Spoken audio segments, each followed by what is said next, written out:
Hello everyone, कैसे आप सब। आप सबका अपने चैनल में स्वागत है। आज मैं आपको एक कहानी सुनाने जा रहा हूँ। अगर आपको ये वीडियो पसंद आती है तो इसे लाइक कीजिएगा, शेयर कीजिएगा और चैनल को सब्सक्राइब कीजिएगा। तो चलिए शुरू करते हैं। कई वर्षों पहले की बात है। युधिष्ठिर नाम का एक राजा हुआ करता था। उसे शिकार का बड़ा शौक़ था। एक बार वह अपने सैनिकों के साथ शिकार के लिए जंगल गया हुआ था। वो जंगल काफ़ी घना था। शिकार की तलाश में वह जंगल में काफ़ी अंदर तक चला गया। तभी वहाँ एक तेज़ तूफान आया। सब तितर बितर हो गए। जब बारिश रुकी तो राजा ने देखा कि उसके आसपास कोई भी नहीं है। राजा अकेला था। उसके सैनिक उससे बिछड़ गए थे। शिकार की तलाश में भटकने की वजह से राजा काफ़ी थक गया था। भूख और प्यास के मारे उसका बुरा हाल हो गया था। तभी उसे 3 लड़के आते दिखे। राजा उनके पास गया और बोला कि भूख और प्यास के मारे मेरी जान निकल रही है। क्या मुझे कुछ खाना और पानी मिल सकता है? लड़कों ने बोला क्यों नहीं, और वे भागकर अपने घर गए और राजा के लिए भोजन और पानी लेकर आए। खाना खाने के बाद राजा बहुत खुश हुआ और उसने उन लड़कों को बताया कि वह फतेहगढ़ का राजा है और तीनों ने जो उसकी मदद की उससे वह बहुत खुश है।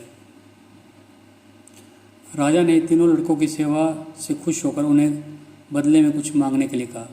इस पर पहले लड़के ने राजा से ढेर सारा धन मांगा ताकि वह आराम से अपना जीवन व्यतीत कर सके। इसके बाद दूसरे लड़के ने घोड़ा और बंगले की मांग की, लेकिन तीसरे लड़के ने राजा से धन दौलत की जगह ज्ञान मांगा।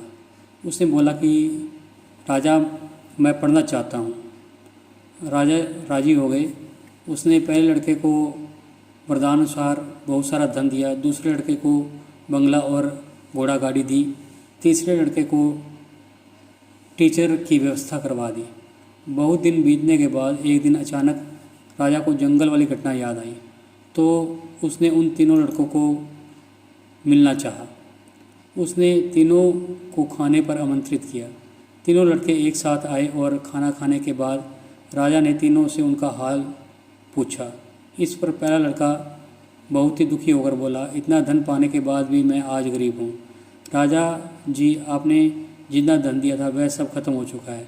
मेरे पास कुछ नहीं बचा। राजा ने दूसरे लड़के की तरफ देखा और कहा आप दूसरे लड़के की तरफ देखा तो उसने कहा, आपके द्वारा दिया गया घोड़ा गाड़ी और बंगला बेचकर जो पैसा आया वो मैं सब कुछ खर्च कर चुका हूँ और बचा हुआ भी अब जल्द ही ख़त्म हो जाएगा। हम तो फिर वहीं आ गए जहाँ से चले थे। अब राजा ने तीसरे लड़के की ओर देखा।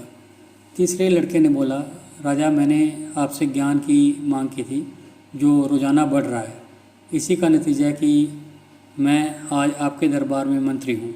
आज मुझे किसी भी चीज़ की ज़रूरत नहीं है। यह सुनकर दोनों युवकों को काफ़ी अफसोस हुआ। इस कहानी से हमें यह सीख मिलती है कि ज्ञान ही सबसे बड़ी पूंजी है। तो आपको ये कहानी कैसी लगी? अगर पसंद आई है तो वीडियो को लाइक कीजिए, शेयर कीजिए और चैनल को सब्सक्राइब कीजिए और बेल वाला बटन ज़रूर दबाएं ताकि हम ऐसी कोई और कहानी डालें तो उसकी नोटिफिकेशन आपको मिल जाए। Thank you.